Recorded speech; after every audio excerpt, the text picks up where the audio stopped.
Cover crops help keep sediment, fertilizer, and chemicals out of our waterways.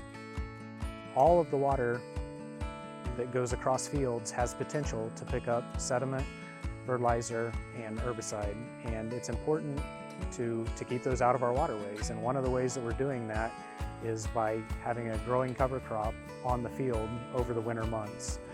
And in the past 5 years, I've tried different aspects and different approaches to putting cover crops into my fields. If you just want a cover crop for the sake of having a cover crop, you could always drill it in to the field in October or November. But if you want to try different species and bring legumes and brassicas into your fields for greater benefit, you really need to do that earlier in the year. And if you're trying to get cover crops in a corn and soybean rotation earlier in the year, in addition to planting shorter season corn and soybeans, you will have to either aerially or apply with a high boy earlier in the fall. I'm Karen Kitterman. This is our farm here that my son has put out cover crops on. My son's a fifth generation farmer.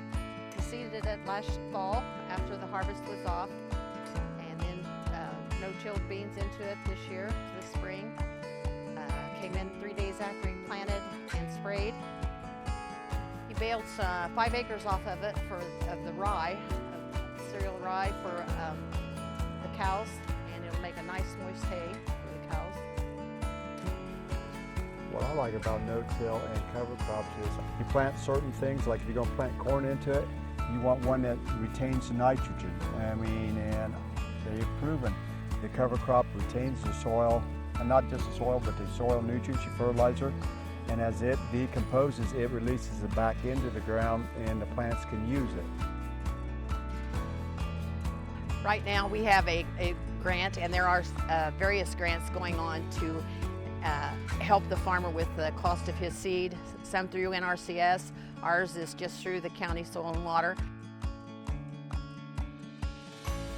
Just like the grant offering you $20 an acre, every dollar we save is a dollar in your pocket. So, and you're always looking for ways to make your bottom line better and also keep the health of the soil.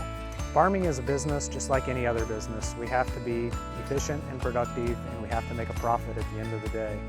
And we could spend a whole lot of money to grow mediocre crops and not be good stewards of the land, or we could make better use of our inputs and money, use less of those inputs, grow better crops, and have soil that's going to be productive for the next 20 years. That's my goal. If you want to implement cover crops on your land and learn other ways to make your land more sustainable and profitable, enroll in Soil and Water's free First Steps program today at conservationplan.org.